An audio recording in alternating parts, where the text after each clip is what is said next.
CWPA Remote.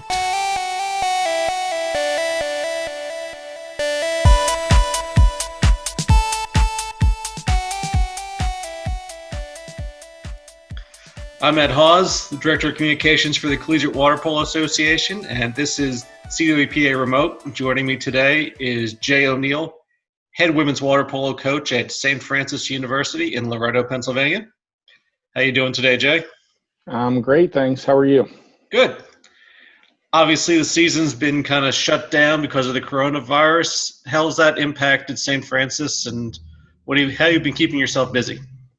Well, St. Francis was impacted the same as every other university in the country, forced to go remote. But the ladies did a great job of tackling the online classes and keeping up with their studies. And as far as what I've been doing, just watching a lot of video, trying to keep sharp, maybe get some new ideas, and recruiting as always. Just because we're not in the office doesn't mean recruiting ever stops. How do you handle recruiting remotely? Obviously, you're not, as you said, not in the office. You're not coaching during the season. So how do you handle recruiting, especially now that a lot of the tournaments are kind of not going to happen? JOs got postponed, etc.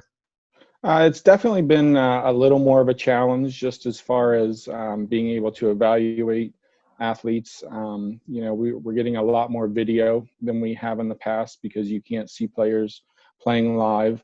Doing a lot of Zoom calls with recruits, which is actually I find really interesting. Usually it's text messages or phone calls before you have someone on campus or meet them at a tournament. So it's that's been kind of cool, just talking with people face to face without meeting them yet. So it's been that's been kind of interesting. Maybe something that we might look to continue even after all this is over.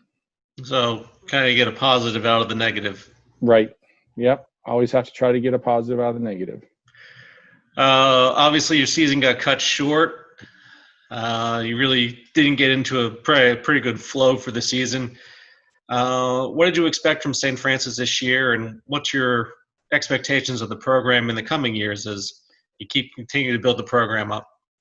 Well, I think the big thing that I expected this year was for us to play like a very young team, and we definitely, unfortunately, didn't fail at doing that. We made a lot of very young mistakes throughout the season, and if you look at our team, we had 11 freshmen, so that's 11 freshmen and 7 upperclassmen, and so that was to be expected, and it was really unfortunate the timing of the season ending because the team had finally gotten used to playing with each other and really had started to click when everything got shut down. And we were, Allison and I were looking forward to this team kind of surprising some people this year, and I think moving forward, we're going to be on people's radar a little more than maybe we had been in the past. All right. In terms of the coaching, you're in a unique position that you've been at both divisions 3, 2, and 1 at Washington and Jefferson, Salem, and now St. Francis. How is the recruiting process and the coaching, if it is, how is that different between divisions 3, 2, and 1? I think the recruiting process is the same. You're trying to go out and evaluate players, not only talent-wise, but that fit the culture that you're trying to bring to the team, people that are the right fit for the university. I think the biggest difference is obviously in the training. At the Division III level, you're not allowed to train all fall for the women's season. You have so many hours where, we have 5 to 6 weeks where we're going 20 hours a week, playing some scrimmages in the fall, and that's really, and more so than anything, is just the fall training and the amount of conditioning that you have to put in, because there are no easy games. All right. You have your own past playing experience at when you were in college at Bucknell. Talk a little bit about your playing experience from when you were playing. And what did you bring from your playing days into now being a head coach? I think, my first head coach, my first coach in college was the great Alan Huckins. And, I don't know that I've ever been in better shape than I was my freshman year when I walked onto the pool deck with Alan Huckins. And, his big thing was conditioning and attention to detail. And we, practiced that day in and day out. And I think that's something that I've brought to St. Francis is fundamentals and understanding why it's so important to be fundamentally sound, because it doesn't matter X's and O's. If you don't have the fundamentals to execute, it doesn't matter what the coach draws up on the board. All right. I'll wrap it up with a two-part question. What do you wish you knew when you started coaching that you know now?